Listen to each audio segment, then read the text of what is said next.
राष्ट्रवादी अजित पवार पक्षाच्या ग्रामपंचायत सदस्याचा निर्घृण खून करण्यात आलाय। कोल्हापूरच्या हातकंगणे तालुक्यातील रांगोळी ग्रामपंचायत सदस्याचा कर्नाटकातील संकेश्वर जवळ निर्घृण खून करण्यात आलाय। लखन बेनाडे असं या खून झालेल्या व्यक्तीचं नाव आहे। पोलीस ठाण्यात वारंवार तक्रार करून धमकी देत असल्याच्या रागातून प्रियसीनेच त्याचा खुनाचा कट रचलाय। पुरावा नष्ट करण्यासाठी खून करून मृतदेहाचे 5 तुकडे हिरण्यकेशी नदीत फेकण्यात आले। स्थानिक गुन्हे अन्वेषण शाखेच्या पोलिसांनी 5 संशयितांना ताब्यात घेतले। कोल्हापुरातील राजारामपुरी पोलीस ठाण्यात खुनाचा गुन्हा दाखल करण्यात आलाय।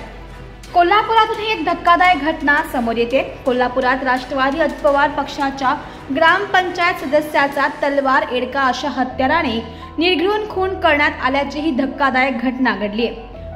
लखन बेनाडे याचा संकेश्वर जवळ खून केल्यानंतर त्याच्या मृतदेहाचे 5 तुकडे हिरण्यकेशी नदीत फेकून देण्यात आले असं पोलीस तपासात समोर आलंय।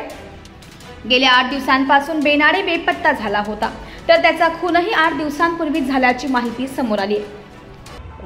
10 तारखेपासून लखन बेनाडे म्हणून एक माणूस मिसिंग होता आणि आज रोजी एक इन्फॉर्मेशन आले आहे। त्यानुसार आम्ही गावबाग पोलीस स्टेशनमध्ये 10 FIR दाखल झालेले आहे। त्यानंतर त्यांची वर्ग राजारामपुरी PS झाले आहे। 478/2025 राजारामपुरी PS मध्ये तो CR नंबर म्हणून तो CR नंबरमध्ये एक गुन्हा दाखल झालेला आहे 1031 मर्डरची अनुषंगाने। आता 5 आरोपी जे आहे विशाल गस्ते, आकाश गस्ते, संस्कार सावर्डे, अजित चुडेकर आणि लक्ष्मी गस्ते, सगळे 5 आरोपी आमच्या ताब्यातमध्ये आहे आणि पुढचे तपास चालू आहे।